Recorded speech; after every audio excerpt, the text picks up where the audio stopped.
Bonjour mesdames et messieurs, in this episode I'm going to show you how to use the new transform panel to do this photo. Bonjour mesdames et messieurs, my name is Serge Armady. I'm a French photographer living in the beautiful, the amazing city of Paris, France.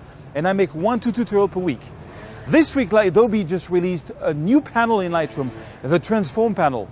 If you want to get the raw file of this episode, sign up to my daily newsletter to get access to it. But let me show you how we use this panel and how I got this photo. Alright, so before I show you how I got this result of this Vertorama, I just want to show you one thing really fast. If you go to my website, photosearch.com, my new landscape course is out. It's something I've been working on for a lot of time, and I'll show you a full introduction at the end of this tutorial. But if you go to my gear page, and you have an option here for Creative Cloud by Adobe. If you log into my website, you can only see the offer if you log in. But if you do log in, you can get two offers. One on the full Creative Cloud. If you click on it, you will come to this page on the Adobe website. It will detect which country you're in. For example, I'm in Paris right now.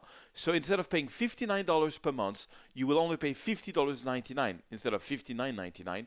And that's for the full Creative Cloud. You know, After Effects, Lightroom, Photoshop, Adobe Premiere, all their software. Or if you only want the photography, you can also pay €9.59 instead of $11.99. That's only if you have created a free account on my website. If you don't, you can just create a free account there. Okay, so let's jump over to this tutorial.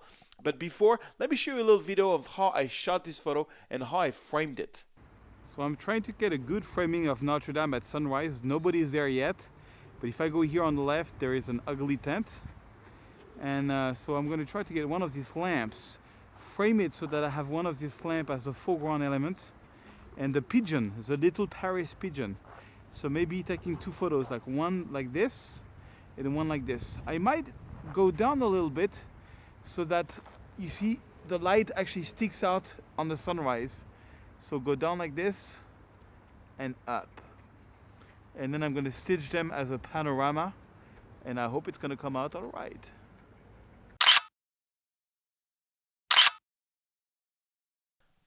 Alright, so I'm back, and as you've seen in this video, I took two photos. I took photo number 1 and photo number 2. And we're going to use the new transform panel to help correct all the issues that we have. But because it's a Vertorama, first we have to make it into a panorama. So you select both photos, you right click, you go to Photomerge and not Photosurge, and you click on Panorama. When you are there, you have 3 projections. It's just different ways of stitching your panorama, of blending the two photos. Spherical, cylindrical, and perspective. So let's look at spherical. Let's look at cylindrical. Okay, cylindrical doesn't work because it makes this really high. And let's look on perspective. And yeah, perspective is kind of weird also because it just stretches out too much. So it looks like the most natural one is spherical. All right, so I've already merged it here, and I'm actually going to reset the retouching so you can see what I've done. But this is how it looks right out of Photomerge. You see we have some issues with the perspective, and we're going to use a new transform option in Lightroom CC 2016 to correct that. But first, let's just do a little bit of retouching. Let's open up the shadows. On this one, I'm not going to bring down the highlights completely because when you have sunrise and morning clouds like this, they look kind of HDR-ish when you do that.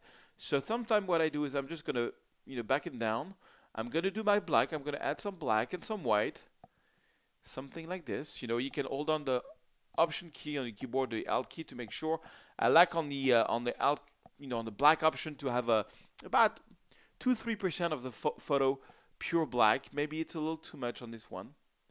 And you can eyeball it. And on this one it was good to check because I don't want to have the sunrise completely burned. So something like this is kind of cool. Now, before I do anything, I want to jump over into the new panel that just came out, which is the transform panel. So we have basically 6 options. First one is off. Second option is auto. Auto is doing a great job. But let's see if we can do better with guided. But first, before we go into guided, which is really the new option that just came out, let me show you what level is. Level is going to try to make this level, doesn't do much on this one. Vertical is going to try to make this, the Notre Dame very straight and all the problem of perspective. And full is going to try to correct everything. And it's not doing a bad job. However, let me choose this new option. So what I'm going to do is I'm going to click on guided. And on guided now you have a new option. The whole idea is you have a little loop there and try to find something that's straight. For example, here is something that's straight. So I'm going to click here and I'm going to drag. And I'm going to drag and make sure I'm on the same line here by using the loop. And it's going to make a big line here.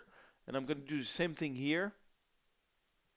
Okay, roughly. And when I drop the 2, then it makes that. Now, sometimes it's going to make a weird result like this. It made it everything is very seen. So one way to, I would say, to correct that is to use the aspect ratio, which is here. If you go on the left, you can, get it to look like a bit more natural. But I think I made a mistake there. You have to do it a couple of times to get it right. But when you get it right, I think I went too much. It's very powerful. So if you too much curve, it can do something weird. Yeah, that's a little more natural, and have the aspect ratio like this. Okay. Now you see it's kind of rounded. So you can click on constraint crop, which is going to constrain it, and I can use also the X offset to move it around the constraint, to move a little bit my composition, and the X also to move it up or down. Now we have an issue because it's kind of still very rounded. So you have to, on top of that, you have to use the lens correction. So activate, remove chromatic aberration and profile correction. And let's jump over to manual, and I'm going to do the distortion. You see, distortion there, we can do some more. If I go on the left, it's going to make it even more round. But if I go on the right, it's going to take a little bit this roundishness that there is on the photo. And I'm trying to get this perspective as best as I can with what I have. And that's already, I would say, a lot better. So I can click on down. That looks a lot more natural to me. And if you want to compare, if I go here in a history and I go to before I added the upright guide, which is here by using auto perspective. That was auto perspective, okay? And that's what we got by doing it sort of by hand, okay? So the perspective is much more straight. It looks a little more natural to me. I like that more. If you press the backslash, you can see the before and the after, before, after. It's already quite a change. On this one, I think on the guided one, you can click here, and if you want, you can, I can make a little corrections. I can move, if you move this a little bit, it's going to change the perspective. And you can, you have to do it until you have something that you like. I'm actually going to go the other way, and you just play around until you have something that you like. But you have to click on that icon to get that back. Yeah, that's more, seems a little more natural to me. It's kind of a, it's not a super easy process, but once you get, you've done it a few photos, now the aspect is too big on this one, so I'm going to put it back. But I was really trying to get the best result that I could, and it's actually a much better result than before, than the auto. It's much more straight. So I like that. This new option is really cool. Now let me show you the end of retouching of this. I'm going to erase the dust. I got a lot of dust that morning. Sorry about that. I know a lot of people are complaining. Dust, you got dust. I got it. I know I got dust, and here is the dust gone. Okay, so I took the dust out. Now I want to add a bit of contrast to this photo, and I want to show you a couple of tricks to retouch it. I'm going to make it a little bit brighter because I don't want the church to be too dark. And I'm going to take a graded filter. I'm going to make the graded filter go over the entire church, and I'm going to go here to exposure, and I'm going to minus the exposure because I want to get a lot more details in the sky. But you see what it's doing to the church? It's making it dark also. I don't want this. So you click on brush, and then you can hold down the Alt key. When you hold on the Alt key, you see the brush has a minus. Okay, now one setting that's very important when you hold on the Alt key, so I'm holding on the Alt key, is that auto mask is on, and that the flow is around, let's put it around 50. You don't want it at 100, because if you do it at 100, you have some chances to have some halos around the church. So flow at 50 and auto mask on. Now watch this. I'm going to brush over the church and make sure that the minus is on the church, and the effect of the graded filter is going to be erased just on the church. Check that out. Now if I let go, that's really a cool new option. I really love this. So let me show you before the graded filter that I just did, before, after. You see, I'm not influencing the church anymore, which is really cool. One more thing that I'm going to do is the sun was rising here, so I'm going to make a big circle. I'm going to invert the mask. I'm going to feather it, and I'm actually going to make it a little bit bigger. And I just want to put more emphasis on the sun, so I'm going to add some yellow, and I'm going to add some exposure. Now, you see we have the same issue. The exposure is coming on the church now. Let's add a bit more yellow, because it was really yellow, that sun. Okay, I'm going to put it here. You have the same thing. There's a bit of yellow on the church. I don't want this. The sun was behind the church. So same thing. You can click on brush. You just go over here, Alt. Now you have the settings, and you just can take that out. So the circle now, if I click on the circle, I go over my mouse on circle, you can see the red where it's influencing. You see there's less red here. So it's not influencing so much the church. So it puts that sunrise behind the church. Okay? Last but not least, I want to do a little graded filter for the bottom, because I want to darken the bottom so I can close the photo. So I'm going to go to exposure, and I'm going to minus that out, because I want a nice gradient here. Voila. And just because the church has some very even tones, everything is done the same way, I'm going to make another radial circle on the church itself. And then I'm going to relight it. So I'm going to go to invert mask, feather. Voila. And you see, I'm dodging the church. I'm making some part of the church brighter. Now, this is way too much. So I'm always doing it a little bit too much. And then you have to make it more subtle. Actually, by making it bigger, it made it more subtle. I'm not going to add contrast. I'm just going to add a bit of exposure. Not too much. You can also add clarity at the same time. It's kind of cool. Okay. And the whole idea is that when you look at that photo in an hour, you have to be able to say, did I use some radial filters or did I not use radial filters? If you know that you use radial filter, you know you've done too much. You've gone too far. Okay, you don't want to go too far. So this is a bit much, you see, but I'm using a very low value. I'm just trying to break the tones. I'm just trying to make that the Notre Dame is not evenly lit completely. That it's got a little bit of subtle to it, something like that. I think it's kind of cool. I don't think you can really see it there. Okay, and I think I'm gonna make the whole thing a little brighter and add a little more contrast.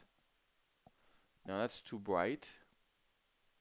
Okay, and maybe a little bit of vibrance just to give a little more colorful of the photo.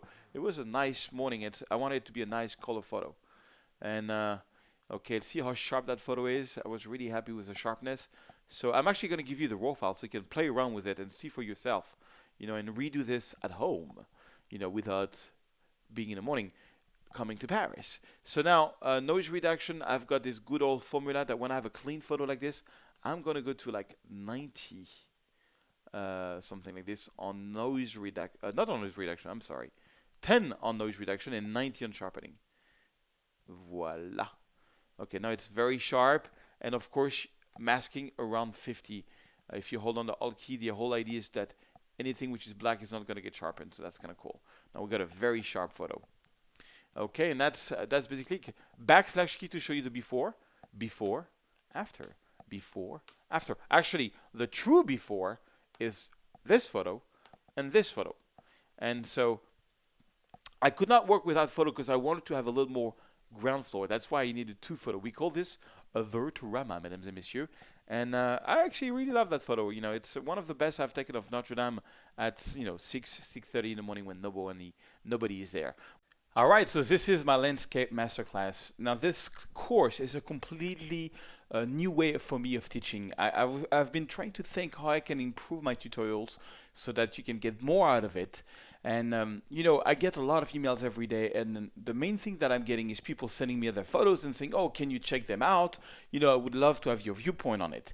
Well, and there is something that there's a few things that keeps on coming back in terms of mistakes, mostly compositions, sometimes too much retouching, or you know, just different things about, you know, wrong moments of light of doing photos. And I thought I would really do a course that really takes you, that's the course I would have dreamed on doing when I started. Let me show you what it contains. It's got 48 videos, almost 8 hours of training, and it's in 11 different sections. The section number 1 is called the definition of photography, where we just really look at what the definition of photography, and I give you a lot of examples so that you can see what makes a photo being a nice photo, why it makes a photo being popular or not. That's really what I go into. Of course, it's my viewpoint, it's my taste, but you know, we're getting back to basics from what the definition of photography is. Then I'm going to show you my basic setup on how I use exposure composition and how I take my photos, because taking the right exposure is really the basics of the basics. So I show you an actual live example in Santa Monica in Los Angeles. Then I really go into a different example of what different f-stops you can do and how you can use this for landscape. You know, whether you have something that's close to you or far away from you, or you want to get a starlight effect, you know, what f-stop you should use in what different situations. Then we start going into different rule of composition, the rule of third. The rule of third, playing with leading lines, and I show you a lot of examples of that, framing the frame, foreground, middle ground, background, really tricks that I find over the years really help me get the right composition when I take my photos, and I give you lots of examples on that.